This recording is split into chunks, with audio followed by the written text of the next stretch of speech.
Hello. On the previous episode, I explained how the Catholic faith was reintroduced to me and how I started believing in God. Then your question is, what changed after you find your faith in your life? All of a sudden, I find myself starting believing more and more. And one thing started leading to another and to another and to another. After a while, my friends asked me if I knew about confession and whether I had ever gone to confess my sins to a Catholic priest. I told her I couldn't remember the last time I did. It might have been 35 years before, during my first communion or confirmation, but I had no desire or intention to confess to a priest and tell him all about the wrong I have done in that time. Then she explained what confession is and told me a story of one of her friends who was divorcing and suffered from depression. She went to a confession, and afterwards her depression left her. Her husband seemed to be a new man, and she never spoke about divorce again. She also told me a story about a child who wanted to go to Padre Pio for confession. Before he left, his mother explained to her child how to recognize Padre Pio, that he was an old man with a beard and a good confessor. The boy found the priest, went to confession, and when he returned to his mother, he asked her, "Why did you lie to me? Padre Pio is not old. He's not old at all. He's only in his 30s. The boy had not seen Padre Pio. He had seen Jesus himself. We know by our faith that in the confessional, Jesus is present through the priest. He's the one who absolves sins and heals our heart. And this boy was a witness to that. He saw Jesus, not Padre Pio.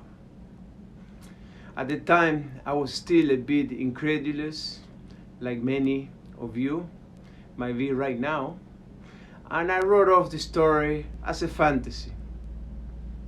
A month later, my dear friend mentioned that she just had come from a confession and explained how peaceful she felt. At that moment, that was it. It was my breaking point. I could no longer resist, nor did I want it to. I wanted to come back to God and experience the peace and joy that she always evidenced to me. So I told her, okay, find me a priest, a very good priest. I'm sold. I want to go to confession. The priest she found me was indeed a good one. To prepare for my confession, he told my friend to tell me to sit down for 2 hours each day at a church. The first hour should be spent reflecting all my sins. The second hour should be spent thinking of what I could have done instead of sinning.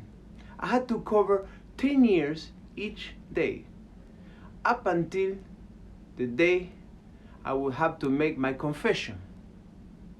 And I did everything as the priest told my friend to tell me to do for 5 days.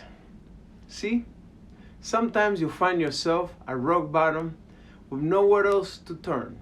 After trying everything, you cry out to someone, to anyone, and God hears and answers. I saw the peace and joy my friend had, and it was something I craved desperately. The day of confession arrived.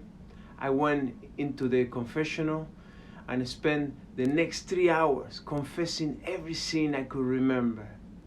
I used to think I would never disclose my sins to another, but this time I held nothing back.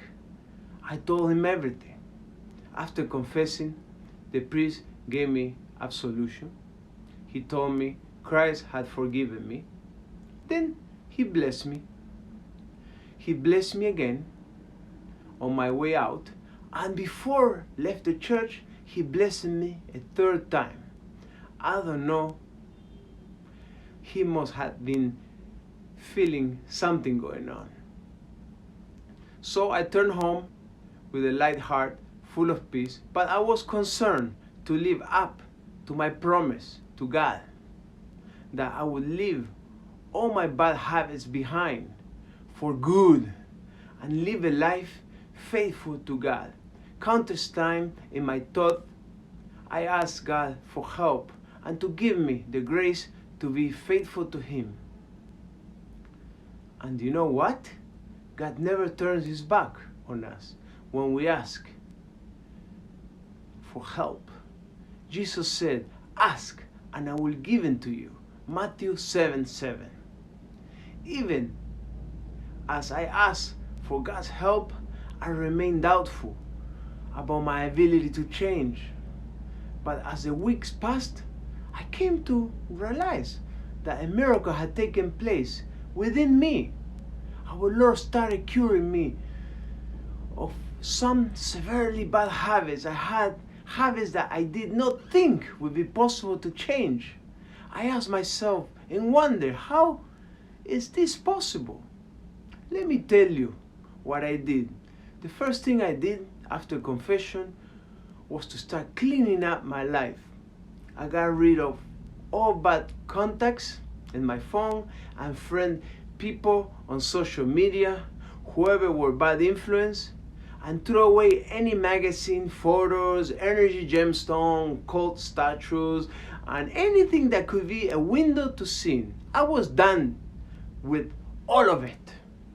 I sprinkled my home with holy water, put up crucifix statues of Our Lady and pictures of Jesus, Mary, the saints, and angel on the walls. My home went under a new management. Our Lord Jesus Christ through our Mother Mary. What do you think you should change in your life to follow God's will and be saved? That will be all for today. See you on my next episode.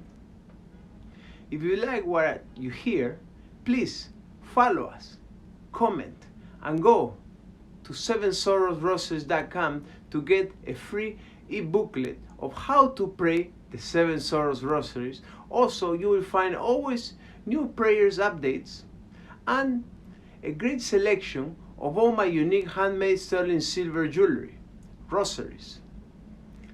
You could find something for you or a meaningful gift for someone you care. Christmas time is coming. Always carry a rosary. It is the most powerful weapon to fight all evil. Thank you for listening, and may God bless you all.